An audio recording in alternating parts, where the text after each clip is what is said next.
Dun.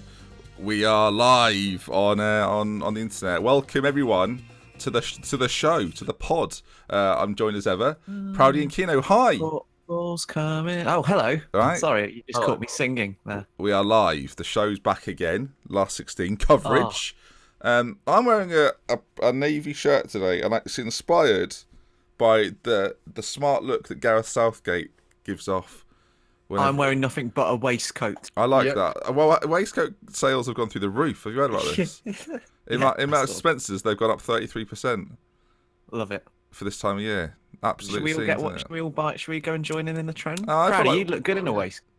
I probably would, yeah. Are you wearing a football shirt right now, Chris? Because people... I'm wearing, yes, I am. Because of England's win yesterday, I'm wearing the England home shirt. Can we see it? Can you give us a bit of a... But this is from 2014. We'd rather not talk about that World Cup. No. Yeah, not about that World Cup, but this one, I'm more than happy to talk about. Still no Kino face reveal? This is me. What are you talking about? Okay. I feel like we have to address it. Usually I put a day. I've also got results Denmark-France because I forgot to update it. But the day now is just FCH, which stands for Football's Coming Home. I'm also going to put Football's Coming Home in the result. Football's Coming Home. There we go. So it was the last 16. We've not spoken for a little while, actually, since the last England game, really. If England go out, do we stop doing shows? Is that how this is going to work? No. No, we carry on to the bitter end. There'll be one show after that, and it'll be so the final happened. But no, it was an exciting time to be an England fan, and we're going to kick things off with some England chat because I think that's what people probably quite like to hear. It was England 1, Colombia 1, 4-2 on penalty. That seems weird, doesn't it? Considering we missed one. 4-3. That's 4-2. Was it? I was just saying to Chris. 4-3, yeah. Yeah, I was just saying to Chris. I got pretty emotional. I was in like this car. I was in a pub like outside. With I'd say maybe like 400 people or so, and there was just after the Dyer's penalty went in, it was just a huge mosh pit, and I was kind of just like drinking it in, just standing there, quite literally. But like, it was quite emotional because it's we've never won a World Cup shootout before, and when was the last time? I think 22 years. Was it Spain? I think in '96. Yeah, was the last shootout we won. So that's literally something that we haven't seen in our lifetimes, really, from when not all of us. No. I've got a vague recollection. Yeah, but again, not like kind of when you were really into football. I was 5, but I do remember it, and I had it. I was so old, I had it all on VHS, so I watched it back for the years after that.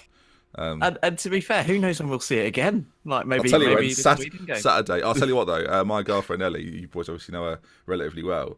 She's got a work party at 4 p.m. on Saturday. Oh, right. You're not. No, I'm not. You're not having to do any duties, are you? No, absolutely not. But she's supposed to be presenting someone with something, so it's all kicked off. So she has to go. The World Cup trophy? They're saying they're not going unless there's a big screen there or something. So fair. I don't know. I mean, obviously, I'm disappointed though because I wanted to watch it with her. It was quite nice to watch it. It was the first time really. I sat around with my family. Me and Nelly went around mum and dad's. What was her reaction? I've never seen her so tense for when Colombia scored. I did tweet it out. She went, "Oh crumbs," which I think was the most Ellie sort of response to anything ever. Oh dear. So she was like, "Oh crumbs," which I echoed the crumbsness. And then I've never seen her so tense at football. No, actually that's not true. Obviously we were at the Carling Cup final a few years ago, and she was live there. So she was obviously very tense there. But apart from that, it was. The drama of it was penalties then as well, so she sat through like a penalty shootout where it means a lot. But yeah, she was very happy. We were dancing around the living room. I've never seen my dad so active. It was nice. It was really, really nice. And you're right, like you said, you got a bit emotional, Kino. Proudy was crying. Yeah, I was. I think it was more. Where were you, Chris? Talk us through I was at home as well with the family because I was gonna go out, but then I had work today, and I thought, well, I don't want to have a hangover and we lose because that would be the worst thing ever. We're going to the same pub out of like superstition, like that's. I can't really change my. No. We have to keep the routines the same. Yeah, you have to keep it the same. But I think I watched it at home, and my mom was getting into it because my mom. She's not from England, so she supports anyone but England. But for this game only, she supported England, and she was having a go at every time we were messing up. And I was like thinking, you're just making it more tense. I've never been nervous for an England game for a long, long time. Yeah. Probably, Actually, I don't think I have been nervous for an England game like this one. I was shaking, my hands are sweating. About 3 hours before kickoff, I couldn't concentrate on anything. That's because we actually believe it's all possible. For the first time in a long time, I think before we get to an hour and it's why is Rooney still on? He's not doing anything, and there's sort of this anger that sets in. So you're actually not emotional about it anymore. You're just annoyed. Whereas and I think now, it's because as well you believe it's possible. Yeah, and we'll probably talk about it when we talk about the other quarterfinals. But like the route now to a semi-final or a final is a once in a generation, quite literally. If you talk about football in generation, it's a once in a generation opportunity to get to a World Cup final because we have Sweden and then Croatia or Russia. Yeah, that we haven't had a chance in terms of the quality of teams in this side of the draw to do that probably in a very long time. So I think with that in mind and the results from over the weekend, the stakes were so high going in for everyone involved. Well, let's actually talk about the game then. So it kicks off quite tentatively. There's been a theme throughout the last 16, I think, that the first halves are very much managers setting up their teams to not it's not in no game has it been over at half time. And I think, should expect. But yeah, exactly. But I think teams have set up in that way very much as designed. I think they are setting up to not be out of the game because it's very easy. We've seen it in a few games of the tournament where if you're down at half time 3 or 4, then there's no chance. So teams are very, very careful to not give anything away too much. The most open game was probably France-Argentina, where that was a bit more back and forth, and Argentina did that because defensively they're a bit of a shambles. But this game followed suit. From every other game, the first half was, I wouldn't say dull, but it was just, there was that edge to it, that nervous edge to it throughout the whole game. I was quite happy with the first half, actually. Yeah, I felt like... Well, what did we make of the selection? I was going to quickly come to that. Like, obviously, he went back with the selection that happened against Tunisia, a selection that actually we were quite critical of post-Tunisia, and I think people are still that, like, despite the fact we've won, we can now talk about what's next and where we go from it. But when you saw the selection, Proudy, how were you feeling when you saw it? I mean, Gareth said that he was going to... Gareth, I love that. He's Gareth to everyone, isn't he? Sir Gareth at the end of the month. But I think, he already said that after the Belgian game, he was probably going to revert back to the players that had won the first 2 games because you could tell by the substitutions as well. You brought in like Danny Welbeck instead of Harry Kane when we were chasing the game. So I think it was probably the best option, seeing as that team have won, and the team that we played against, Belgium, although technically they didn't really want to win the group, they weren't really performing either. And I think if you're to, I think the only change I would have made was I would have taken Ali out for Loftus-Cheek. I think Loftus-Cheek has offered more than Ali in this competition. Do you think in the back of Southgate's mind he was kind of saving Loftus-Cheek for this next game? Because Loftus-Cheek played against Belgium, did he not? Yeah. So Loftus-Cheek didn't have the rest that everybody else had.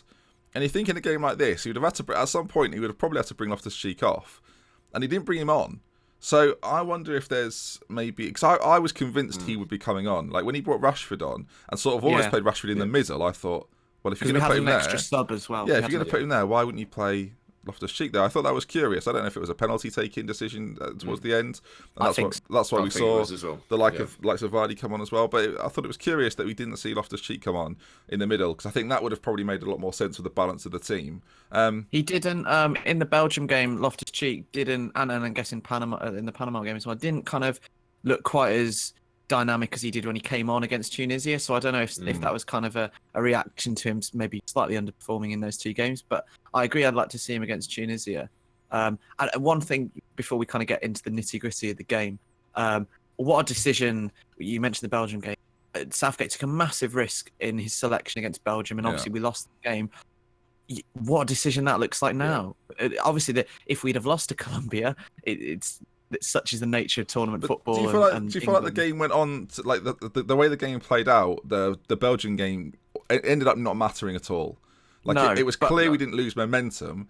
It was just a factor of our boys are looking a lot tighter on 60 than we thought they would anyway. Like they've had a long rest. The worry for me is that we play Sweden next in quite a hot climate, which I think will be interesting. But selection-wise, probably we'll come back to it. The midfield 3, how do you think it worked? He went with Lingard and Ali alongside Henderson again. How did you think that worked? I think the back 5 picks itself, right? But beyond that, there's a few question marks. Yeah, to be fair, I think Lingard was a strange one because for me, I thought he played a good game again. I see a lot of pundits don't actually said the opposite. They said he wasn't very good. He wasn't very effective. But I was like, well, to be fair, it could have just been. I can't try and work out what Ali was doing half the time, and Lingard was trying to support Henderson. And Lingard's best positions I've noticed is when he's running through. Yeah, and I think there was only one time he got there, and it was I think when we were 1-0 up, it was about 70 minutes probably, and he ran through and the ball got blocked. But I noticed that Lingard wasn't running through as much, and I don't know if Southgate told him he has to sit in midfield a bit more because Colombia are obviously more dangerous than other than Belgium. Well, more Colombia dangerous play the than 3, in don't Panama. they? Yeah. So probably that it wasn't as effective, but for me, that's put Loftus-Cheek in there instead of Ali is probably our strongest 3 midfielders. But I think on it's Lingard. interesting. Sorry, Yeah, on Lingard before you move on. Yeah. I think Yeah. he is there not to kind of be. I think the fair criticism of England would be that there was a bit of a lack of creativity from that midfield 3, but I think that does not come from Lingard. Lingard is there to be like an option, as you say, a runner from deep from the midfield. He almost thrives off Sterling and normally Ali, but he didn't play very well. Those two, and obviously Kane kind of linking up and then giving him the third man. He's like the third man run in the moves when we put moves together from the midfield. Yeah. And so there wasn't much for him to kind of feed off, just because it was a tight game. So I think he had a good game and he offered what he normally does in his energy and running, but he didn't quite, because of the maybe lack of creativity that we saw for various reasons. I think partly because the game was so tense. Yeah. And to be fair, I think both teams were quite even. He didn't quite get the kind of opportunities he had previous. But yeah, carry on. Yeah, well, go on, Chris. I'll let you continue from where you left off. But yeah, no, I think it changes. For me, the changes should have come sooner as well. I think that midfield is going to be very the midfield were quite tired. Like, what would you have done? What would you have done? Because Loftus-Cheek should have come on for Ali because Ali was injured. I noticed that Ali was injured. He should have come off earlier. He brought Dyer on for him. Yeah, that's the sort of thing we said it pre-tournament as well. That's not what we want to see. We don't want to see Dyer and Henderson playing together. No. And they both came on, and then Dyer didn't look very convincing anyway. I think what was it, the Walker thing where Walker lost the ball and then I think Cuadrado hit it over the bar, and a few people were moaning about Dyer playing it backwards when he should have been playing it forwards. I'm thinking, well, he didn't give a very good pass to Walker. Yeah, equally, I said this at the time. My dad was furious at it. I was like, but that's what Southgate wants. He wants us to play like that, and he's not going to be cross about that because that's how he's told us to play. So it's one of those situations where it's a lack of concentration. We're lucky we weren't punished, right? But I think on Dyer, obviously he showed he'll go down as the hero of this game because he scored the winning penalty and he deserves. I've watched that penalty about 50 times since last night. Nearly doesn't go in on the fifth viewing. You're like, oh, flipping. No. Ospina got dangerously close to that, but he deserves so much credit for that. But I did think his introduction during the game, we really lost a bit of kind of, because as he went into the middle for the final 20 minutes or so of normal time, we definitely lost a lot of control. He moved Henderson, which I thought was strange. Yeah. He moved Henderson to more of one of the shuttler roles. Basically where Ali was playing previously, and we lost a lot of midfield control, and it was clear that Colombia came back into the game, and actually when they were stopped being shit houses, they actually looked quite dangerous when they were playing football. I don't know how much that had to do with Dyer's introduction, or more in the fact that, oh, come on guys, maybe we should play a bit now because we're down. But it was clear, it was quite obvious from in kind of maybe 10 minutes after we got into extra time, Henderson went back into that role that he was playing previously, and we suddenly got a lot more control again. And it was so obvious when he moved Dyer back into the 3 and swapped Henderson back to his proper position, that we got control again. So it kind of raises, I think, a question: how does Dyer? Because the principle of it, and I kind of said this to one of my mates when we were watching it with 20 minutes to go, like, Ali's clearly not fit right. Dyer's the kind of obvious choice because of the defensive, it's a defensive change, and you can't really blame Southgate for that. But if we're going to lose that much control in the middle when he does bring him on, is it worth it? Like, do the kind of pros and cons balance out by bringing in on better defensively and losing control? But I equally think it was, because I think Eric Dyer is probably one of our better strikers of a football. Like, I remember the free kick he scored in the Euros. I genuinely think that was, again, Southgate doing some long-term planning, and to be fair to Southgate, if you can stretch, I know he made substitutions late and he's getting quite a lot of criticism for that, I feel like, but if you can stretch those players to a point, like, we're still leading, don't forget, we're still 1-0 up. So on Southgate's end, he's thinking, do I want to change this? Like, are we quite comfortable here? I don't want to change it, and then we can see that's obviously what happened, and it was no fault of really substitutions. It was just a set piece. But there is that fear as a manager. I do it in Football Manager a lot, boys. When I make a change and then all of a sudden I go behind, I'm thinking, damn, maybe I shouldn't have made the change. And I think that was a slight fear with Southgate, that we were quite settled. We still looked relatively good at that point. Even 80 minutes, I'd say we were in control. Colombia were coming back into it, but of course they were. They were trying to get an equaliser. You know, of course they're gonna fight back a little more. But I thought we played well for the first half. Of course, Kane gets the penalty. We'll talk about the penalty incident. Why do people keep doing it? I love this. There's so much put on it now. Everyone's looking for it, and when we expect it, and then when you do it right in front of their referee, it's madness, Kino. Having watched Carlos Sanchez play for 2 years at Aston Villa, and in one season, you know, our historically worst season in recent memory, I said to a friend in the pub, like, he is going to make. He'd already shown his ability to do this tournament, getting sent off after 5 minutes or whatever in Japan. And I expected him to make some kind of error or give us some kind of chance, because he is not of the level that you would require, I think, for that kind of level of football. Yeah. And it just so happened that for whatever reason against it, I don't know if defense is scared of Kane. And we've clearly demonstrated now, and this is a good thing for England, we've demonstrated how dangerous we are from set pieces. So I don't know if it's because defences are now scared of that fact. I think that's what it is. It's definitely a factor, and then combine that with, as I say, stupidity. It was just such a stupid thing to do, and to be honest, like, in a game that was so bereft of any kind of creativity on both and chances as well, Kane didn't really have many, if any, chances from open. It was just so mindless and such a stupid thing. I will quickly say, can you lower your threshold ever so slightly? Yeah, sure. You're kind of and in a kind of and in a tournament where maybe people could criticise Harry Kane possibly for the fact, you know, he scored 6 goals but 3 had been penalties. If they're going to keep doing that against England, bring it on, because while, you know, the goals, when you look at his goal stats in 20 years' time, you know, no one's going to care about the fact that 3 were penalties. All that's going to matter is the games that he won. Rooney would have loved a few penalties. That tournament, he would have loved a couple of those. He scored, I think, second most goals in World Cups of any England player now, behind Gary Lineker, and he scored enough consecutively 8 games now. What I find really curious about the fouls on Kane, and they seem to be the same, is that Kane isn't the target of any of the deliveries. But because when you notice, every time Kane is pulled down, he's nowhere near the ball. He's not actually near the ball, because we've got Stones and we've got Maguire. Maguire is the target every single time. That head is a unit in itself. Superb in the air all game. That should have the number 24 shirt, as far as I'm concerned. Harry Maguire's head. But he's the target of everything. So I think, in that regard, they're so focused on him. There's one man put on Kane, and they feel like because the ball's not going to him, they can still get away with it. It's quite clear they can't get away with it. But Harry Kane does a great job, I think, of sort of pushing himself into a defender, so a defender has to either grab him or move, and they're not going to move. So he knows what he's doing. I think it's still quite clever on Kane's side. But it's obviously a penalty, and he puts it away, not a problem. And then we march on 1-0 winners after a nervy... Oh, no. Oh, dear. Yeah. Jordan Pickford made one of the best saves in World Cup history that nobody will ever remember. I've just seen it from the behind angle again. Like, you know, the angle where it's facing the goal he's in. I will say, it looks insane. Devil's advocate, I'm not 100% sure it's going in. We'll never know. I'm not. I think it's probably more likely hitting the post / going out than going in. But the fact he gets there anyway from that distance, like, it's just an incredible piece of athleticism. Yeah, to do. Yeah, I would agree. So, but I still thought it was a great save. And obviously from the corner, Harry Maguire just gets beaten in the air. Jordan Henderson loses his man a little bit. I think Trippier, I mean, he said it after the game himself. I thought Trippier was probably capable of stopping that. Yeah. I think he should have probably cleared it. Like, he gets enough of a head on it that he could have put it over the bar.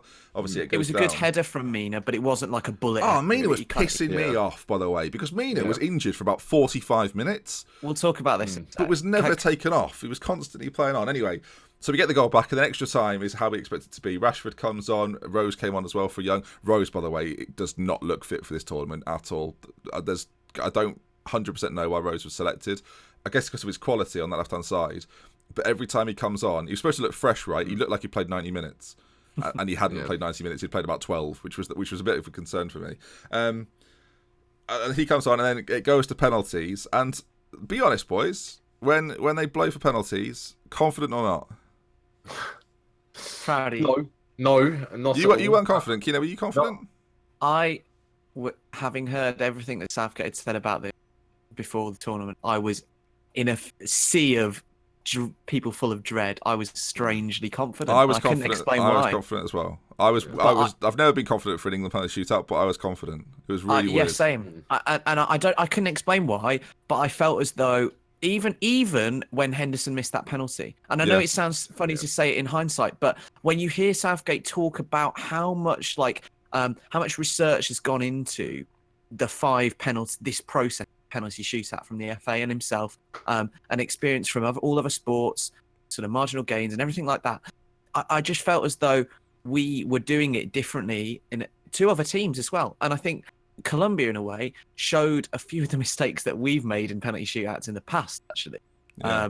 They were really quick, take the spot kicks, and that's one thing that's quite a big thing has been made of that with England. They didn't really compose themselves. It was put the ball down, hit it, and hope a little bit. And particularly the penalty directly after Henderson, I felt like he could have composed himself a lot longer. I think that's such a hard penalty to take. I think when you know you've got the opportunity to put yourself in the lead, I think that is arguably one of the hardest penalties. It was like Trippier's actually. It was the equivalent because Trippier had the one right afterwards. Henderson had missed. Colombian was it who? I can't remember. But I think once he misses, that makes Trippier's penalty a little easier. Not a lot easier. Still a very intense situation. He's got to score it still. But I think psychologically it is a help of actually they've missed that. So I know if I score, we're back on level terms again. The pressure's back on them, and he can go into it with that mindset rather than I've got to score, which I think is a lot more stressful. Going into this tournament, right? Southgate had said so much, and I've heard this phrase. He had a psychologist, didn't he? He brought in a psychologist for this reason. I've heard so much of this kind of terminology in other sports, particularly cycling. That's a sport that I'm quite familiar with in Team Sky and Dave Brailsford. And Southgate continually kept saying the phrase like, we're going to own the process and we're going to control everything that we can control in this kind of hectic environment. And if we know that we've done everything we can to control the variables that, control, things like practicing penalties, taking our time. Jordan Pickford got the ball and gave it to England players for every penalty. Little things like that. And if you do everything you can, you're only looking for then your opponent to flinch once or twice. And Colombia did it twice. We flinched once. And to be fair to Henderson's penalty, great save, wasn't it? It was a good height, and Henderson admitted that afterwards. It wasn't a bad penalty. It was clear he struck it with conviction. And have you noticed though on penalties, boys, that penalties are good or bad depending on if they're going on up? Oh yeah, absolutely. Every single penalty that's saved. Well, it's a good height. It's a nice height. Pops it in the other corner. Cool penalty. Great penalty. Certainly keep it the right way. That was like Luis Muriel's penalty where he kind of just rolled it in. Every time. Really bad. Exactly. If Pickford guesses the right way, they go, "What an awful penalty." But if you cool as you like, what a calm penalty. Yeah. Should we mention Pickford's save? Well, Pickford, it might be the strongest wrist I've seen of all the wrists, and believe me, I've seen some wrists in my time. Wow. Don't get me wrong. That was the shock for me. Not that he got a hand to it, that it hit him so squarely in the hand to the point where it came out again. Because it'd be very easy for it to hit his hand and still go in. You see that so often with goalkeepers. Well, it happened with Ospina. Ospina got a hand to Dias. Yeah, but the agility to make the dive and then have to reposition your body to save that. Probably as a goalkeeper, that is extraordinarily difficult to do at that level. I think it's sort of shocked. I sort of guessed where Bakker was going to go. I was like, keeper's left. Like it's because pretty much every penalty that had gone in, other than Muriel's one, which went to the keeper's left, all of them went down the same way. And I was thinking, I think he's going to go that way. But the fact that Pickford, because a lot of people had been criticising as well, because this rule about keepers can't come off their line until the kick's been taken. He had a foot, didn't he? He had a foot, but the thing is as well that he's given himself the momentum by going backwards to then push himself forward, so then he can save the penalty. Because I think the one where Tunisia was the one we conceded before, and you could see that he didn't do the same thing. Like he didn't give himself momentum. If he gave himself momentum, he probably could have reached the ball because he got a hand to it, but he didn't push himself far enough. But with this one, obviously they've been working on that. You can tell that they've been working on that sort of thing, because I think every time he pretty much push backwards to push forwards again, and then it allows him to get great strength, and then it allows him to as I said, every action from all the England players during that 10 minutes or however long it was planned, and it looked planned. It looked controlled. I said that. I mean, Jordan Henderson, to put them in that false sense of security of thinking, to think that they're going to qualify. As I tweeted out, what a man, what a showman, boys. You know, to have greatest showman. have the nerve. Well, I don't want to say he's the greatest showman, but I'd love to see him in that suit. To have the nerve to think, "Do you know, I'm going to miss this," to make them think they've got it. Is that, and it's been said a lot. What a leader. A leader. That's what I take from it. No, obviously I'm a fan of Henderson boys, and at that moment, my anxiety levels. I was sitting forward. I didn't know what to do with myself. I was very fidgety, and then he missed. I just leant back in my chair, cushion over face, like, oh no, thinking I just don't want to be checking Twitter for about 3 days. Like, Turn off notifications. Yeah, it was. I think it was not worth it. But then, obviously, it all turned round, and it was left to Eric Dyer to do the business. And as you say, you've watched it enough times. Just about goes in. Enough. I did ask you, Kino. Were you you said you were still confident when Henderson missed? You were confident at the start. Were you confident when Henderson missed? I was still like. I had a funny feeling that we would win it, and I can't explain I why. thought Pickford would make a save. I think that was the big thing for me. Yeah. I was convinced. Think this is the making of Pickford. Oh, well, I mean, the confidence that gives you as a goalkeeper. There's already not a lot of pressure on you. And it should be said, actually, Ospina did a really good job in the game. He only conceded the penalties, and actually had a relatively comfortable game all in all. And even in the shootout, looked like he would save every single one. He was pretty close. It's a totally different keeper for Colombia that he does. But there's a few keepers that have that, though, aren't there? That suddenly come alive and become almost a bigger version of themselves when they're playing. When they are evidently, he's one of the bigger names in that team. Ochoa is a really good example of that as well. And I think the thing that disappointed me with Henderson, he's had such a good game, he's had such a good tournament. Like, he's so pivotal to the way we play. I'm pleased for him and for Liverpool a little bit that it's not going to be the sort of thing that now defines him. Hopefully, not many people are going to think about it. And I tell you what, if we have another penalty shootout against Sweden, he'll be the first man to say, "I'll have one." He'll want to be there. Yeah, I'll have one. So. Hopefully it doesn't come to that. Hopefully it doesn't come to that. Looking forward then. I was going to say we could preview. Yeah, looking forward to Sweden. Obviously they've got a good result. There's not actually, in terms of that game, there's not a great deal to cover. It was one that went over Switzerland, who really didn't turn up in that game. And Sweden play a very defined way of playing, and they're very good at that way of playing, and I guess they deserve credit for that. But they're certainly a team that we can beat. And I think you look through their squad, there are not too many players aside of. I was talking to my mum about it. I said that to compare Forsberg to anyone, he's like a Gylfi Sigurdsson in that way, that he's not a standout player in his club side necessarily. He's a very good player for Red Bull, for Leipzig. Sorry, they're not actually called Red Bull. Got to make sure for the sponsors. I get that right. RB for Leipzig. But then if he was to go to a bigger team, he would never be the standout in a similar way to how Sigurdsson was at Swansea. But when he went to Spurs, that kind of diminished a little bit. And even at Everton, he's not quite the star man that he was at Swansea. And equally, when he plays for Iceland, Sigurdsson becomes the main man. And since Zlatan's retired, Sweden have been looking really for that main man that they can build their team around a little bit. And Forsberg is arguably that guy. He's their only. My point is, he's their only real scary player. Their only real threat in terms of what he can do on a football pitch. Proud, are you confident going into the Sweden game? I was when we won the penalty shootout, but now sort of after mellowing out a bit, after all the buzzing's gone and everything, you have to say that Sweden are a good team for the fact they've made it to this quarterfinal. And you know, people forget they beat Italy in the playoff. They topped a group with the Netherlands in it. Yeah. They got to have a group with Germany and Mexico in it as well. And you know, they're in the quarter. Like they're not a great, as you were saying, like they haven't got a player to build a team around. But then again, England are similar to us. Other than Kane, similar to us. We got Kane, which obviously is our biggest player, but. You know, we play much better as a team like we do now rather than having someone to base the team around. And the same with Sweden. Like, ever since Zlatan retired, they seem to be a much better squad. Like, Oh, and it was quite interesting what you said about Sigurdsson because, like, I think Sweden are basically a better version of Iceland. I think Iceland are that sort of team as well where they don't have standout players, but as a team, they are very structured and very good. It's a similar situation to, we saw them against Belgium, a similar situation to Japan. In that they all know what their job is, they all know what the role is, and to England as well. And you got to give them massive credit for that. Obviously, to lose a player like Zlatan, who's considered one of the top 10 players in the world of the last 20 years, probably, or maybe 10 years, to lose him as their pivotal focus, and and before that, Larson, obviously, they've not really got that player anymore. But but again, similar to England, a lot of the big names have gone, a lot of the show's gone, but now they can build and look really good. And I think Sweden deserve a lot of credit. You mentioned their like path to the World Cup in general, like it was really solid. They beat some decent teams to get here. And it's a bit of a cliche that, like, you know, every team at this stage is going to be a good side, but when you look at their record and the teams they beat to get here, it's kind of true. Yeah, I'm fascinated to see how they'll do if they go a couple of goals behind.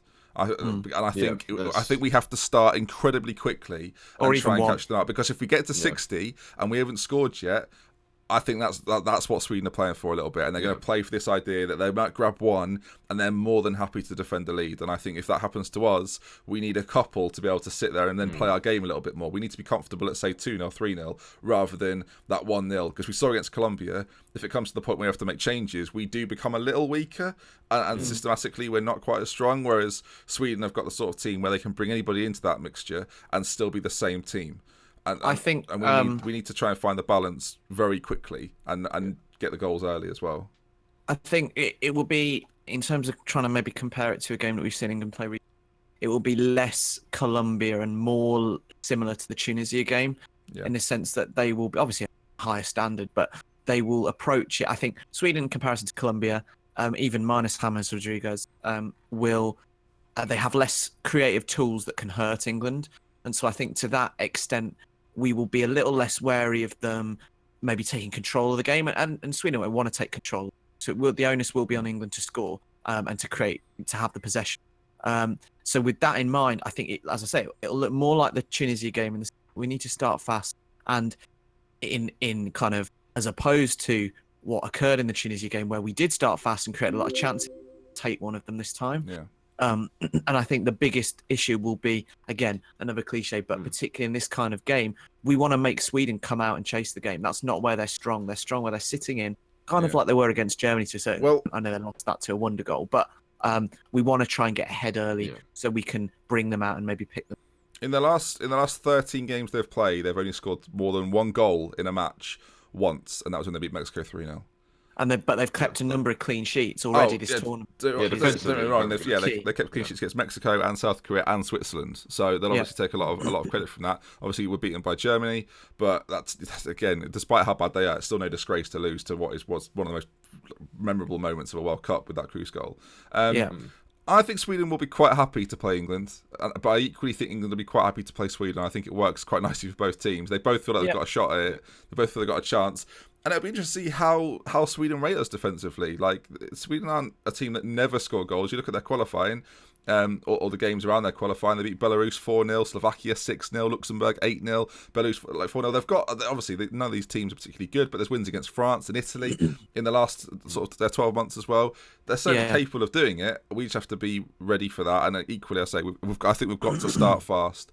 And I think Loftus-Cheek has to play ahead of Dele Alli in that sort of system. Yeah, I agree with that. And from an England fan's perspective, and from an England perspective more generally, I'm more confident in this game than the Colombia game, in the sense that I think it's more predictable as to how the game will pan out. Yeah. I think Colombia have got stars that could have turned up like in a huge way and really didn't. Whereas Sweden don't have that. Yeah, Colombia in terms of talent are clearly probably stronger than Sweden. Yeah. They're probably not a stronger team because they might have got through.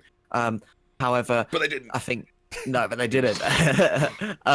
But yeah, it will be a much more predictable game, and with that in mind, I'm slightly more comfortable going into this game than I was, I think, against Colombia, because as you say, Colombia had that X factor that I think don't. I think England will. I just think Gareth Southgate will go into this feeling a little calmer than he will have done against Colombia. Look, Colombia for me were a lot more of a wild card than Sweden are, and I understand that Sweden have been successful, but that doesn't mean that they're unbeatable. Do you know what I mean? I think Southgate will look at that with a great positivity. I think the players will go into it with a lot of confidence. Let's not move on without talking about Colombia, who decided to, well, in a way. And I guess I'll start with this, right? Because there's been lots of criticism thrown Colombia's way. And obviously you said, just before we started recording, Kino, you said it's great that we can sort of look at the Colombians as winners and not seem like bitter losers about it. But from my perspective, that sort of shithousery, as it's been coined, makes the World Cup. I really like seeing teams of different, like for example, the way Japan play is very much in the model of how you expect Japan to play. I want Brazil to play with like this samba feel. I want Spain to play tiki-taka, and I want the South Americans to be dirty bastards. But I kind of like it, because then I think when you beat it, we get this feeling of you tried every trick in the book and we still beat you. You kicked the penalty spot. You gave Jordan Henderson a little bit of a headbutt kiss shoulder thing. I don't know. Should have walked for that. Well, yeah, I guess we can talk about that. VAR again working brilliantly, everyone. And again, there was loads of little things they were doing. The fact there was 4 minutes between the penalty being given and the penalty being taken and things like this. But I kind of like that. I like when teams have got an identity, and I kind of like the fact that England are getting an identity as well. So I don't hate it. I can see why it would frustrate people. And throughout the 90 minutes, there's numerous times when I shouted, that is not a foul. What is he doing? Like, etc. Like that. I was getting annoyed about it. But I don't hate it. I'd agree to a certain extent. However, I think obviously that you kind of see that kind of conduct, like Libertadores. It's characteristic of South American football to a certain extent. But even without James, I think it's really disappointing the way that Colombia, who are a talented team and have some fantastic players, went about that. I think I agree. I like seeing sort of the characteristics of each kind of footballing culture. Yeah, but I like seeing different footballing cultures in the World Cup. However, the way that Jose Pekerman, who had been Argentina manager for a number of years and been coached some incredible footballers and widely regarded as a very good tactical coach at an international level at least, the way that he resorted to that, I assume it came from him because conduct was kind of systematic throughout the game. I don't think there's Colombian players need to be told. No, well, yeah, maybe, but as I say, the way it was kind of systematic throughout the whole game suggests it was something from the top, and it was quite shameful really to see them resort to that. Falcao's come out today and said that obviously they're calling free bias to English speaking. He was from the MLS and things like that, but I don't think you could point to 5 or 6 incidents in that game in response to that comment from Falcao and other kind of Colombian supporters, and just kind of say, like, look at that stuff. How can you excuse that? And as I say, from a team that is so talented, even without James in the team, it was just disappointing for me as a fan of football to see them resort to that, I think, regardless of the fact it was my team they were playing. That's I would have been disappointed by that in another, if I was a neutral watcher. Yeah, that's fair enough. Proudy? I think it is kind of like following on from what Keno said, it is disappointing, and I feel like their game plan. Oh, okay. I was gonna say actually, the fact that James Rodriguez wasn't in the team, and it's sort of like Colombia knew that was their star man, and they thought that England would be more dangerous for the fact that James Rodriguez wouldn't be in the team. And so they resorted to these dirty tactics to try and get England to get a player sent off. And what I was surprised about, and I don't know if this is actually to do with his form, but Dele Alli didn't snap at anything. Like, he was getting kicked about. He didn't do anything all game, Charlie, mate. He wasn't going to snap do at anything. But I was saying to someone at work, it's like, I don't know if this sort of mellow Dele Alli has made him worse in a way, because I felt like mellow Dele. Yeah, mellow Dele. When he was really aggressive, he was on fire. Like, everything he seemed to do was brilliant. But now he's sort of like mellowed a bit more, because he would always get these stupid red cards or get a ban here or there. I think ever since then he just doesn't seem like the same player anymore, and it's sort of similar to, like, I think for me that's a similar like predicament was like when Rooney was aggressive. He wanted the ball all the time. He was great, but then the moment he mellowed, he just seemed I wouldn't say useless. The problem is, but it's not effective. Don't you feel like Gareth Southgate has drilled into this team that we can't have any other discipline? So Ali feels like he's got to restrict it. Well, that's I mean, that comes to it, doesn't it, a little bit? That I think you arguably do need to drop him, and it's not a slant on, like, because I think Sterling suffers from a similar thing in this system, that it's not a slant on these players. We said it in the last show that they don't fit the system. Sometimes you just don't fit the system, and it doesn't mean Dele Alli or Raheem Sterling are bad players. It just means the system that's built right now is not a system that they're going to fit into on a consistent basis. And against the teams that we're playing as well. Yeah, and again, it's not their fault. Like, it's not a fault of theirs. It's just Southgate has decided that with the team he's got, with the players he's got, there's one way we should play, and that's the way we're going to play. And if they don't fit into that, then yes, it's frustrating, and maybe in a few years when the system develops more and we can become more confident and we can be a bit more dominant within games, then and then maybe equally they adapt to the system more, because I think that's what they're going to have to do. I think players like Ali and Sterling are going to have to change the way they play for their club sides at national level. Whereas I think there's certain players that can slot in and fit into it really well. I think Jesse Lingard, for some of his criticisms, has actually done a really good job at it.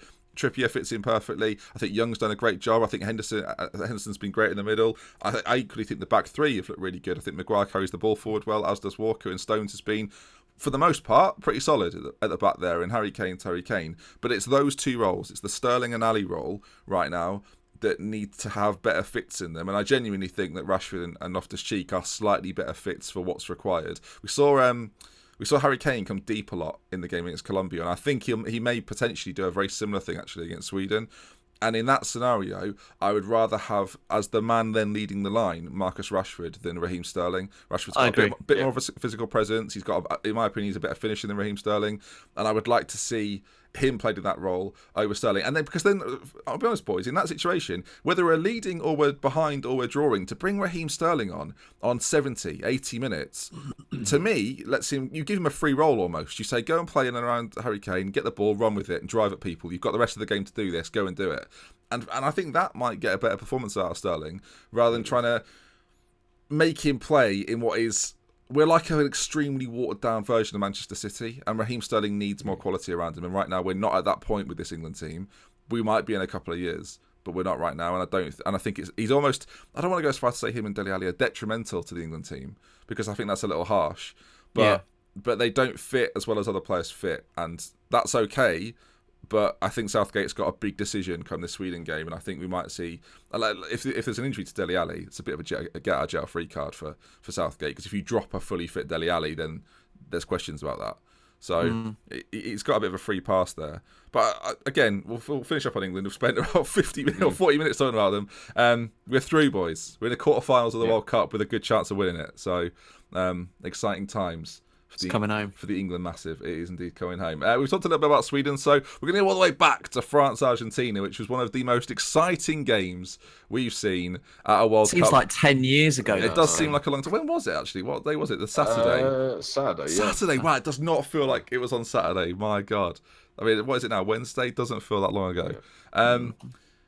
France. Oh, it feels a lot longer ago. France, Argentina. Then it's Messi. Well, Messi's out, but it was the Mbappe show, wasn't it, boys? I mean, my word, has he arrived at this tournament, Proudy? Yeah, he's definitely a future Ballon d'Or winner. I think he's been future World Cup winner. Not this year, hopefully. Not this year.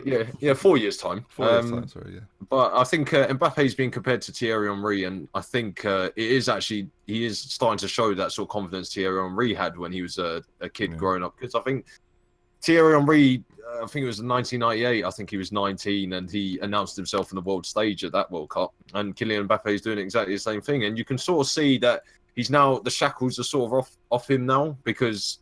I think France needed a game like this, because the teams that they've played in the group stage, Peru, were okay, but France couldn't really beat them. Argentina left a lot of space, Proudy. I know. And then Mbappe is going to run at you, and I think the first one as well. It just shows you like the defensive inefficiencies that Argentina have. The fact that Rojo, who isn't a bad defender, but it's just... You mean the penalty that he won? Yeah, the penalty, yeah. The run, yeah. Yeah, it was just... Mbappe just ran... Like, Mbappe took the ball, it was about 20 yards outside his own box, and managed to run past about 5 players, and then got a penalty. There was also Argentina all over the place. A lot of people on Twitter about that Rojo decision were saying, what's he supposed to do? Mbappe's so quick. My reply was, I reckon Maldini would have handled it. Like, I reckon he'd have done a pretty good job at dealing with it. Well, it was more that he had... he had so long to figure out what to do, and he sort of, he did. Like, if you watch it again, he does move backwards, but he moved backwards in the way that please don't. Oh God, you're doing it. Oh no, he's gone. I'll get him. I'll grab him. He has about 50 yards where Mbappe's like bearing down from like the edge of his own box to kind of to work out what to do. And as much credit as I want to give to Mbappe for this game, because I'm yet to be fully convinced by France, because I think they beat a really poor defensively Argentina team and relied on individual moments other than one goal, which was kind of from the back to the front, Mbappe second. Yeah. As much as I want to give credit to Mbappe individually, he took advantage of some suicidal defending from Argentina. To call it defending, I think, is a little bit kind. Yeah. Like it was barely defending. Yeah, and we spoke about Argentina at length, I guess, after the Croatia game in the group stages, which was kind of embarrassing for Argentina as on its own. And I guess we kind of thought after they got out, managed to scrape their way through the group, whether they would, think, okay, lads, we're in the knockouts now. Let's knuckle down a bit more. Yeah. We're playing a good team, and let's try and keep it tight and put in a bigger performance. But what was kind of, and I guess was maybe we should have just predicted just on the evidence ahead of us. They couldn't do that, and there was just more of the same, and the same failings that we saw against Croatia. Players with the kind of raw athleticism of Mbappe, Pogba as well, who was, to be fair, I think that was the best game I've seen him play for France. I don't watch all France's friendlies or kind of qualifying games. I've seen a few because they're obviously a big team. That was definitely the best game I've seen him play for the national team. And they were just, Argentina's frailties were just highlighted by sort of individuals. Look, if their manager's in charge in 4 years' time, I will. Mate, he won't be. I'll be shocked. I'll put it that way. Messi player manager in 4 years' time. Well, maybe Mascherano. A lot of people talking about Messi and Ronaldo. We'll come to Portugal's game against Uruguay in a moment. Like it's their last tournament. We talked about this last time. It will not be their last tournament. They will. I will put money on the fact they will both be at the next tournament if they qualify. Like Ronaldo will be 37, Messi will be 35. They'll definitely be there. They will definitely be there. I think the only obstacle to that, I think, from Messi's standpoint, injuries could hit maybe. Well, yeah, but also he's retired from international football before, and he's never really looked happy playing for Argentina in the way that he does for Barcelona, and also sort of big players in the past have looked for Argentina, and I could possibly see after the sort of dust has settled on this particularly poor showing at a World Cup, and so much disharmony. If the manager isn't someone who he really gets along with, I could see him retiring again. I think that would be the main obstacle. The Argentinian FA for me will now cater this to Messi, and I'll say, right, you've got one more left. What do you want us to do? We'll do whatever you want to do. And I guess there'll be a process. Obviously, they've got a Copa America in between all this as well, so that'll be curious. Obviously, of course, probably Ronaldo's Portugal are out. The Uruguayans. One of my favourite goals of the tournament, literally top 3 goals for me of the tournament, was in this game. The Cavani header from Suarez's whipped cross. Cavani obviously plays it out to him. I was off my seat. I was in the living room on my own, on my Todd, and when it happened, I jumped up and I was like, "Oh my word!" Because it was beautiful. It was a beautiful goal off the face of Edison Cavani, but Uruguay were good for the win. Yeah, I was going to say, I thought both of the Cavani goals were beautiful. Like, the second one was even better, I thought. That was incredible. Like, the moment, I think the first one was very good for the fact that Suarez has just smashed the cross in. Yeah, the pace on that cross. Yeah. Cavani has jumped up at the right times, timed it so well, and it's gone straight past Rui Patricio. And that was a great goal. But this was an interesting game for the fact that, both teams are quite good defensively. Well, Portugal actually... defensively is probably not saying good, but they're a very defensive team, and Uruguay are very good defensively. Yeah. So it was a very interesting matchup, and I thought it was a very good game. And it was, obviously separated, and I'm kind of glad it was separated by 2 moments of brilliance, rather than one of those scrappy 1-0 wins where it's a tap in. It's the fact that Cavani, his second goal is probably up there as one of my favourite goals of the tournament. It's not my favourite goal now. I feel like Patricio could have done slightly more. I feel like his positioning was bad. I was going to say his positioning wasn't fantastic. And it was quite clear what Cavani was going to do. Yeah, exactly. But it was clear because of the positioning of Patricio. You don't see that very often, where it's obvious to everyone what's about to happen, because there's a gap that, in my opinion, was a little bit too big. It's just catching them out, though. Catching them out like that, because most keepers probably allowed him the room thinking, he's not going to take that first time. He's probably going to take a touch and then shoot. But in fact, Cavani is, first time in the inside of his foot to curl around the keeper. Superb technique. It is very nice. Obviously, Pepe scored in that game. Still weird to see Pepe with hair. Continually a bit strange, isn't it? Obviously, Ronaldo's out. We won't get to talk about this again, so let's talk about it now. His free... you might be fully aware of this, but if not, I'm going to bring it to light. He does his free kicks and he pulls his shorts up and it takes ages. Do you know why? No. Chris? Don't really care. No. It's Why? it is and this won't surprise you, boys. It is nothing to do with routine. It is entirely to do with Brand Ronaldo. Mike Phelan said at Old Trafford, it doesn't help his way of taking free kicks at all. He could take them fully without that. He does it purely because he wants the moment to be entirely about him. He wants all of the focus on him, and he wants to live in that moment. And obviously, he's trademarked the position in which he stands to take free kicks. Yeah. So it's about promoting that brand. I don't like that. Quite sad, isn't it? It is a bit sad. Second film. Because I think Ronaldo actually gets a lot of stick for being a bit of an unlikable fellow, but it actually is quite a humble player. But then when you see him on the pitch, he's never ever demonstrating that. But I think that's mad, isn't it? That the World Cup, he just thinks, I'm going to take 60 seconds of everyone's time here, and I'm going to pull my shorts up and show off my fantastic legs. I mean, to be fair, when he does that with his legs, I'm thinking everyone's sitting there going, God, he's got nice legs, and he's got good legs. I mean, look at those legs. My goodness me. And then he smacks the free kick into the wall, and it's like, yeah. Apart from that, one time against your boys, who will come on. 1 in 45. Yeah. Brazil-Mexico was a game in which Mexico looked like their race was run. I would say, boys, they looked like it was. They worked hard, bless them, but they looked... I said after the Germany game, I'll be surprised if they run again this tournament, and I think it caught up with them. I think the Germany game massively caught up with them. But the antics of Neymar, Kino, you a fan of that, were you? Oh, sorry. Oh, my word. I mean, Neymar entered the room. Obviously he is. No, I was just pulling up the goals and I had the sound on. It's so difficult with Neymar because he got stamped on Kino. It's outrageous. The fact he wasn't sent off. What he does when the ball is in play and he's on the ball is fantastic. I kind of think sometimes he's a bit he slows the play down a bit too much for Brazil, but he's obviously so clearly talented, and so it's just a bit of it's quite frustrating as a spectator to see him do his antics. The first goal he scored, actually the goal that broke the deadlock for Brazil, was one of my favorite goals of this stage of the tournament, because the movement, and this is again what I'm saying, it's quite frustrating, that the kind of desire that he showed after playing that beautiful back heel to Coutinho.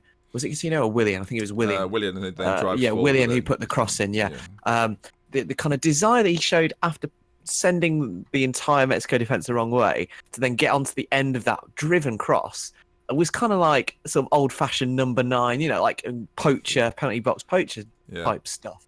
And it was amazing to see. And Ali McCoist, who of course was love Ali McCoist. Love Ali McCoist. Yeah, love Ali McCoist. But a family friend who used to be involved in running of Rangers before they were shit has a life-size cardboard cutout of Ali McCoist in his living room. I used to love Ali McCoist on Question of Sport. He was my favourite Question of Sport. Great, he's been a great addition to the World Cup. But he was bigging up, who of course knows about poaching goals in the penalty box, bigging up Neymar for that goal, and it was true because he really showed another element to his game.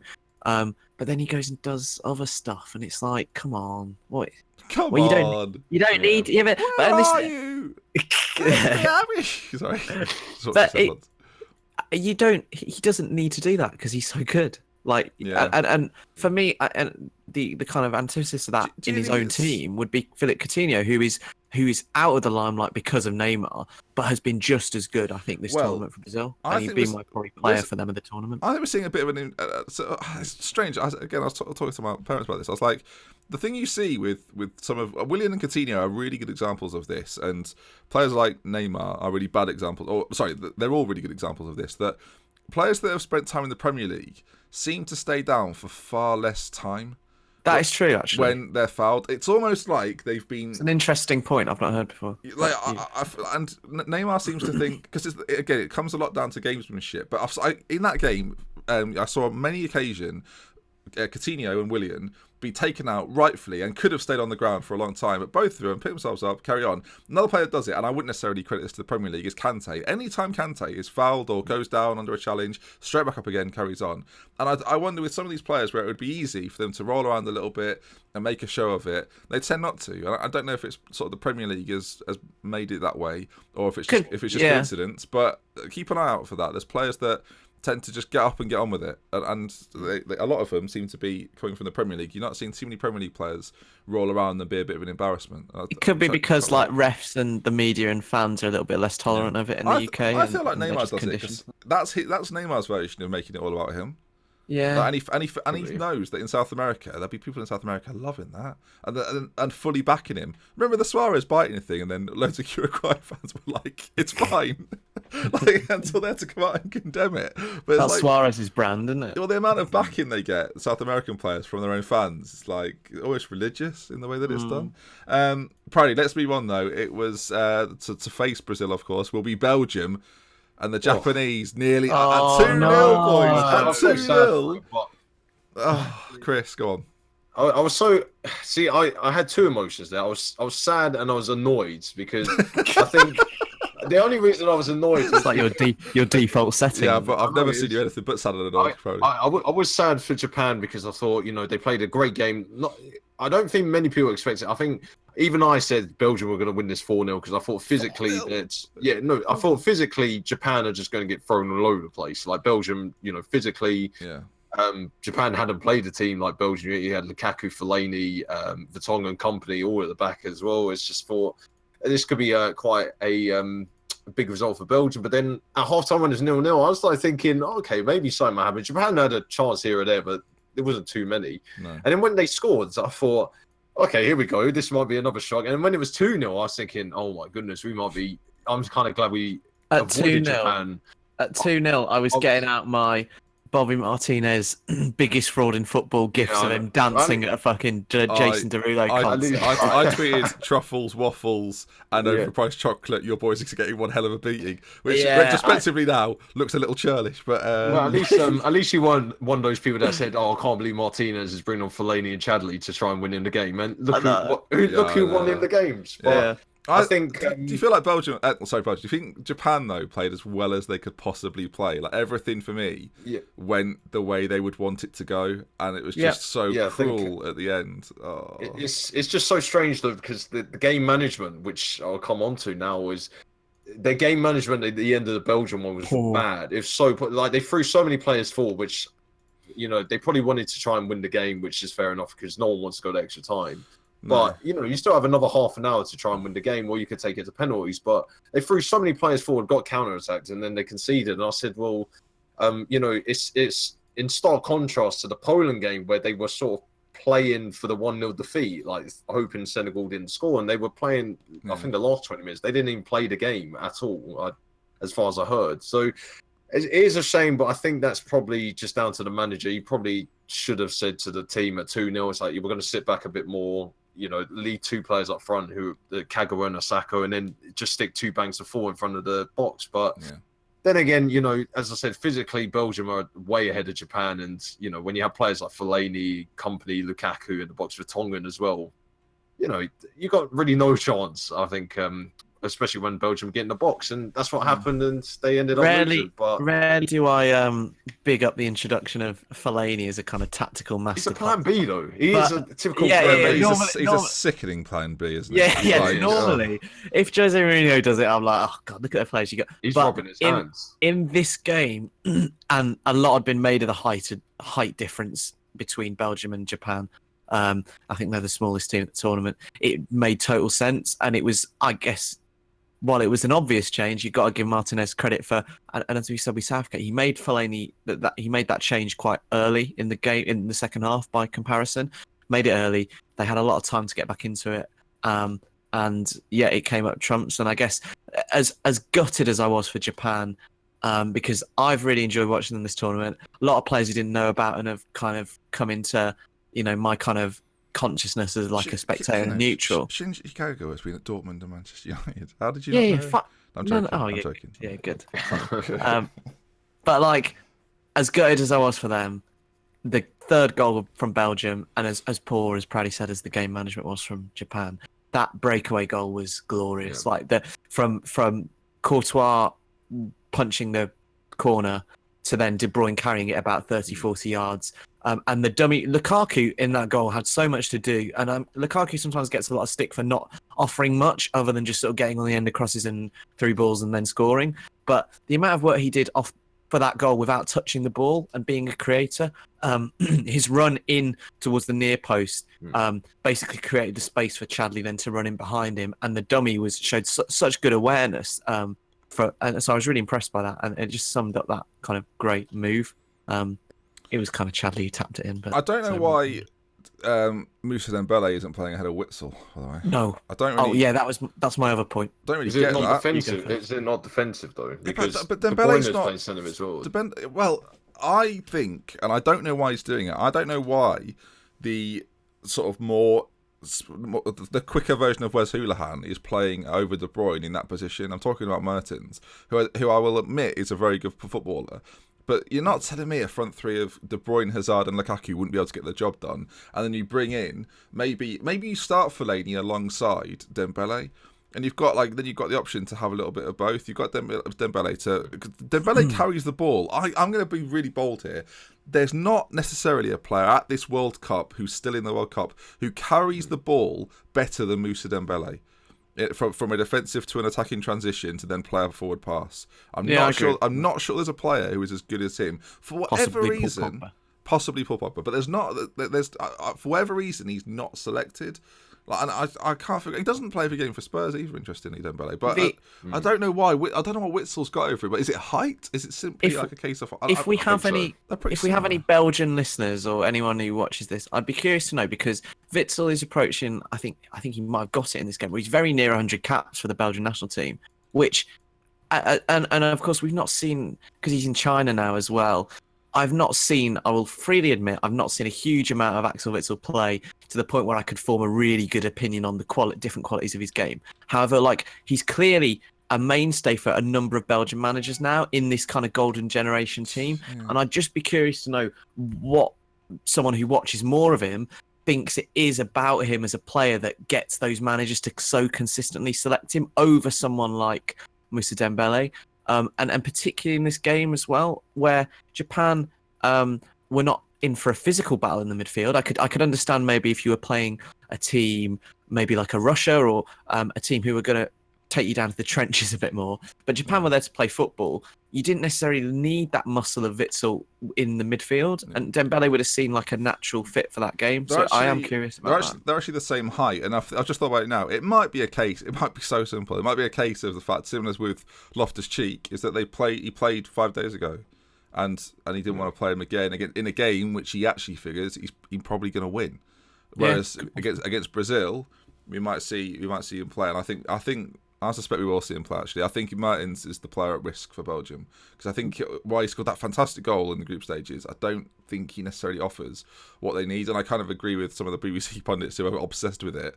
But De Bruyne does need to be moved, for me, a little bit further forward. I think you lose what's really great about De Bruyne when you play him in that deeper role. And Belgium have got players that could certainly do that job. Shades of Scholes on the left, with De Bruyne in holding midfield, isn't it? Yeah, it's a little bit like that. Let's go to the final game then. So we've got England, Sweden, we've got Belgium, Brazil, France, Uruguay. Very quickly, to people in the chat that are watching live, we're going to answer a few questions at the very end of the show after we've talked about Spain, Russia, and Croatia, Denmark. So get your comments in, and I will be reading the best questions we get. If anyone asks, is football coming home? Proudly, the answer is... Exactly, yes. Yes, that's clarified. My answer would be, why is that even a question? Why is that a question? Great answer. Spain, Russia then. Keener, your boys are out.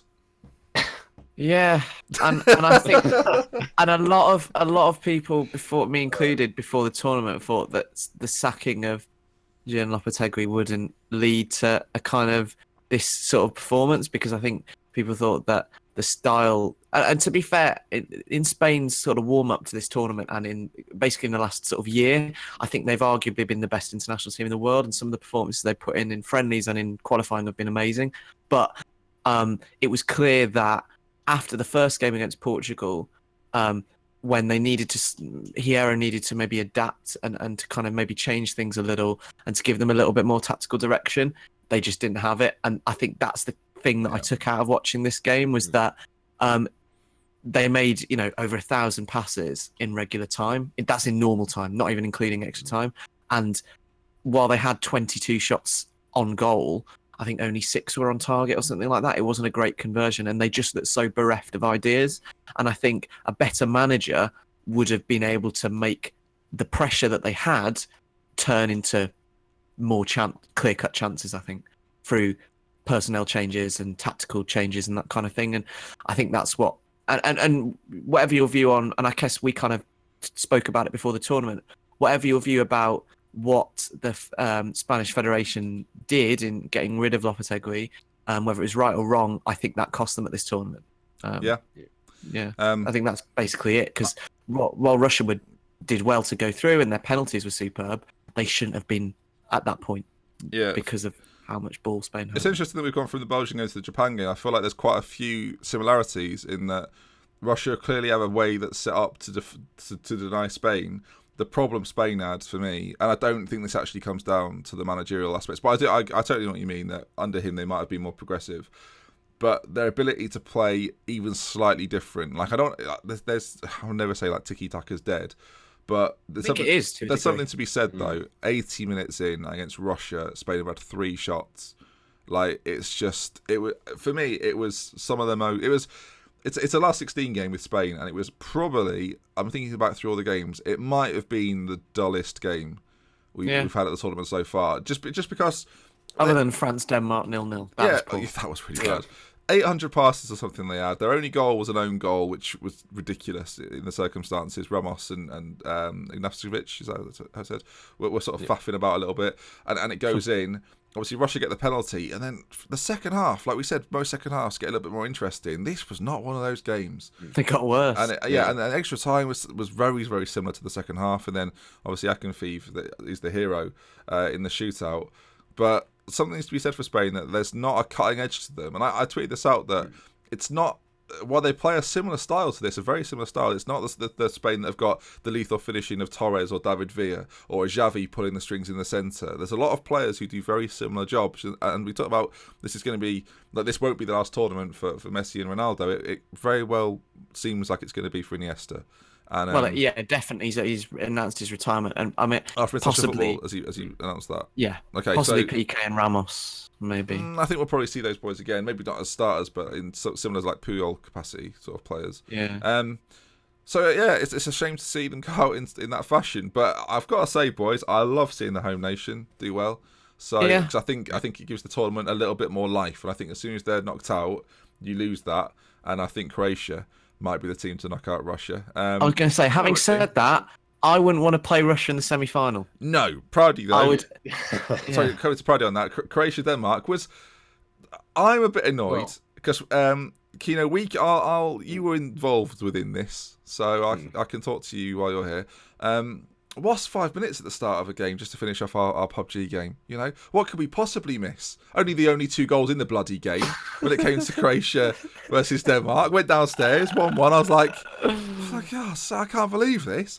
And the rest of the game was pretty dramatic. The big moment for me though was the Jorgensen challenge that denied Croatia the opportunity to score what would have been a tap-in, and then Modric missed the bloody penalty. Oh no! The drama. The Jorgensen thing was I think the rule is quite good. Like he did make a genuine attempt to play the ball and shouldn't have gone. But it just would have been funnier if he'd been sent off. Do you know what I mean? It would have been more kind of enjoyable, especially if Modric should then kind of in another universe miss the penalty and they'd still have had 10 men.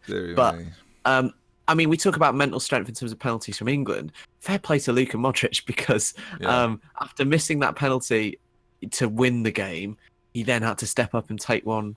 You see that quite a lot, don't you? That when a player misses in normal time, he very often wants to and then scores the penalty in the shootout. I feel like you see that quite a lot. But yeah, I mean, credit to Modric getting the goal. Something to be said for Subasic as well, who saved 3 of them. Like, it's all well and good. Like, Kasper Schmeichel couldn't have done any more.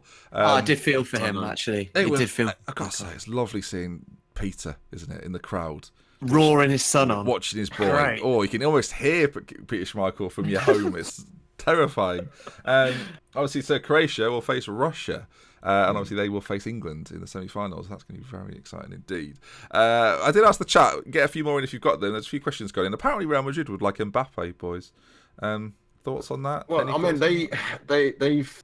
Of course, they quite like him. But they sent out 2, official statements recently saying that they aren't going for Neymar and they're not going for Mbappe. They flatly denied, the Mbappe thing. Someone said as well that in 2003 they flatly denied that they didn't want Beckham. 3 months later they signed him. So, but you can't imagine both of them going. Like, surely Madrid don't have that much money. The Mbappe thing is odd.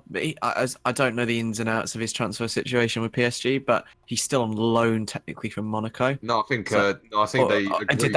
did that go through in the 1st of July? Wasn't, it wasn't the sort of thing that he has to go. Like, Yeah. But the So- thing is PSG have to make a certain amount of money, don't they? And if they can't make that money, they fail FFP. So I don't know if that's playing on their mind as well. They have to sell, like, Mhm. because they can't really sell. Like they've sold Pastore, and I think Rabiot is also going, but they're going to make like 70 million. And as soon as Pastore has gone for 21 million, I don't think they're going to make enough money. They're going to have to sell someone. So they might have to end up selling Mbappe only a year after they, actually about probably a day after they technically signed him. So that'll be interesting. Curious. Yeah. Salah signed a new contract, so he's not going anywhere. Yeah, that's probably why they're going for Mbappe. Knew it. Yes, we had one more question coming as well. Of course, if you've got any questions, now is the time to ask them, and we'll answer them. Actually, questions have flown in since people have noticed that we're answering them. Who's been the most overachieving player of the World Cup so far, boys? Overachieving player? I would have said, well, I guess I could still say, I think Takeshi Inui for Japan scored some really good goals. Yeah. And out of nowhere, really. And like, I know he plays in Europe, and some people may have heard of him because he's in La Liga, but that's one that immediately springs to mind. Yeah. I think Dzyuba for Russia. Oh Russia. Well, they've played ridiculous. I had them going out of the group stages. They lost 9 going into this tournament. I thought there's not a chance. I had Saudi Arabia going through, so we all. I could think of a few players from Russia actually. Obviously, Denis Cheryshev, who kind of has been a little bit quiet in the last couple of games, but was like the catalyst in the group stages for them. And also Alexander Golovin as well, who is rumoured to be going to Chelsea after this tournament, which I'd quite like to see. He's done okay. I would throw Trippier into the mix. Yeah, personally. actually. Trippier, I think he's had a much better tournament than a lot. No one thought he'd be a star man for England, but I think he's pivotal to how we play. Swedish national team, Sweden's national team in general, I think have overachieved like quite a lot as well. Getting through past Germany and Mexico and getting further than both. I think if you looked at that group, you wouldn't have had Sweden as the team to go furthest in it. So. Congratulations to them. Someone else, Young or Rose? I thought we kind of touched on this earlier. That I think Ashley Young was nailed down. That boys. I think I say Rose does not look fit enough to me to be playing 4 matches. So based on that, you can't really start him. I also think as well. And Young's delivery was really good last night as well from set pieces and stuff. He hit 1 or 2 kind of into the wall and stuff, but he from those kind of in swing. Him and Trippier have a really nice kind of set piece taking kind of system, and Young will always have those kind of indirect free kicks wide on the right, and it's having seen him, as a Villa fan, he's been putting that delivery in for the whole of his career, and he's really good at it, and it just works really nicely to have him on that side. Maybe, it depends who we come up against later in the tournament, but like you might sometimes want a left-footed centre wing back. We've spoken about this loads, but I agree with you. Young nailed on right now. James Milner could have done it, but he's too busy winning the long distance lactate test at Liverpool. They're already back. We'll check out the videos. Great video. Yeah. Liverpool FC on YouTube. We had a few. I heard something, Ben. Hello. Do they have a pre-season friendly on Saturday? 3:00. Yeah. Yeah, what's that about? Changing. Chester. Who's playing? And there's one for in Liverpool's team.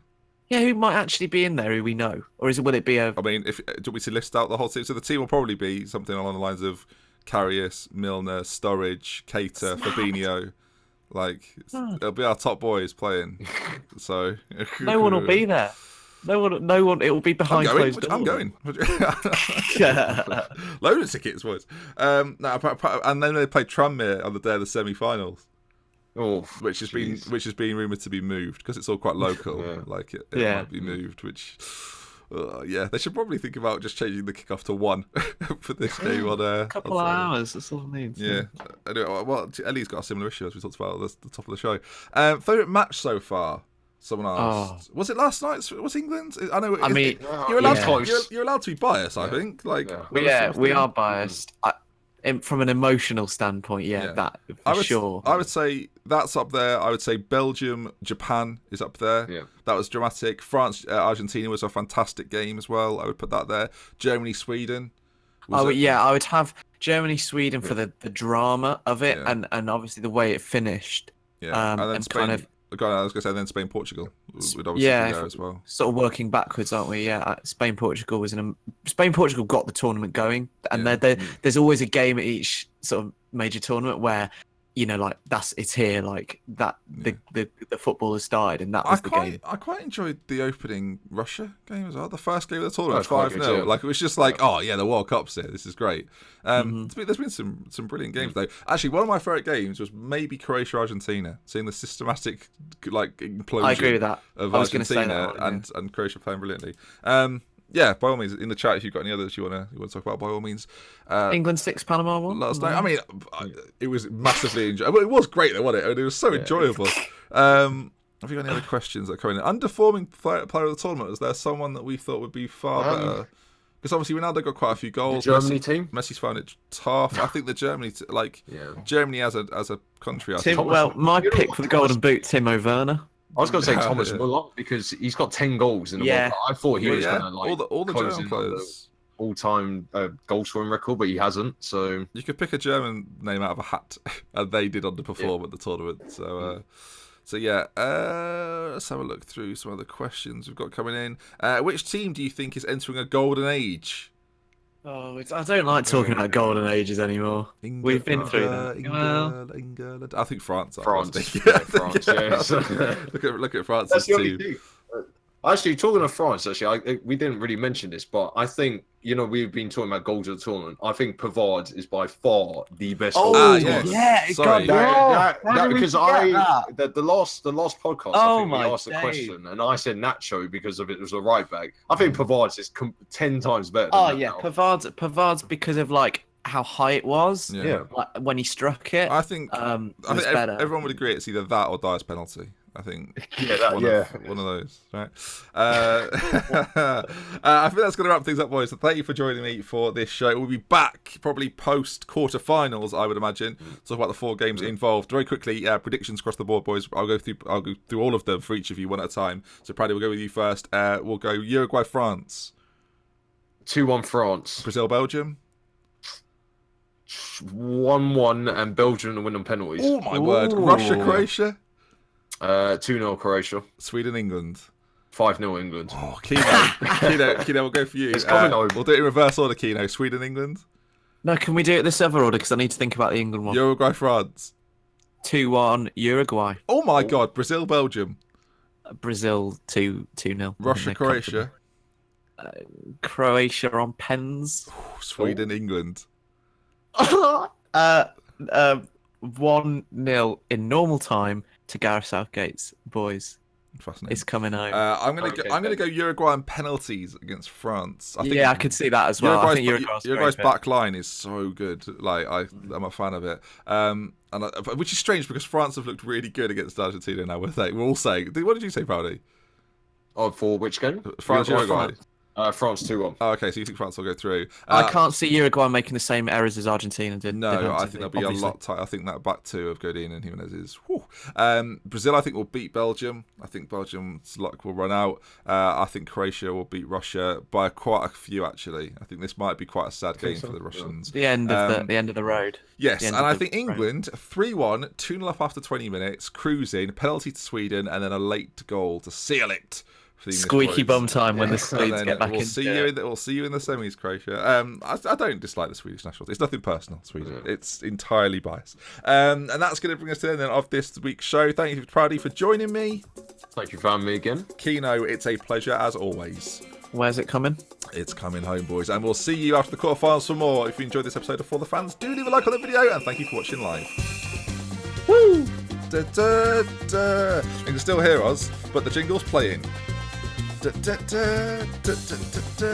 It's a Bernini sculpture of a goal, Jack. Old jingles. Da, da, da. There's another 20 seconds of this. Anything you wanted to say during the show that you've not said yet? No. Chris? I filtered out a lot of my language about it. Give Jordan Pickford a knighthood. Sir Jordan. Yeah. Sir Jordan. We'll see you after the quarters, boys. Thanks for listening.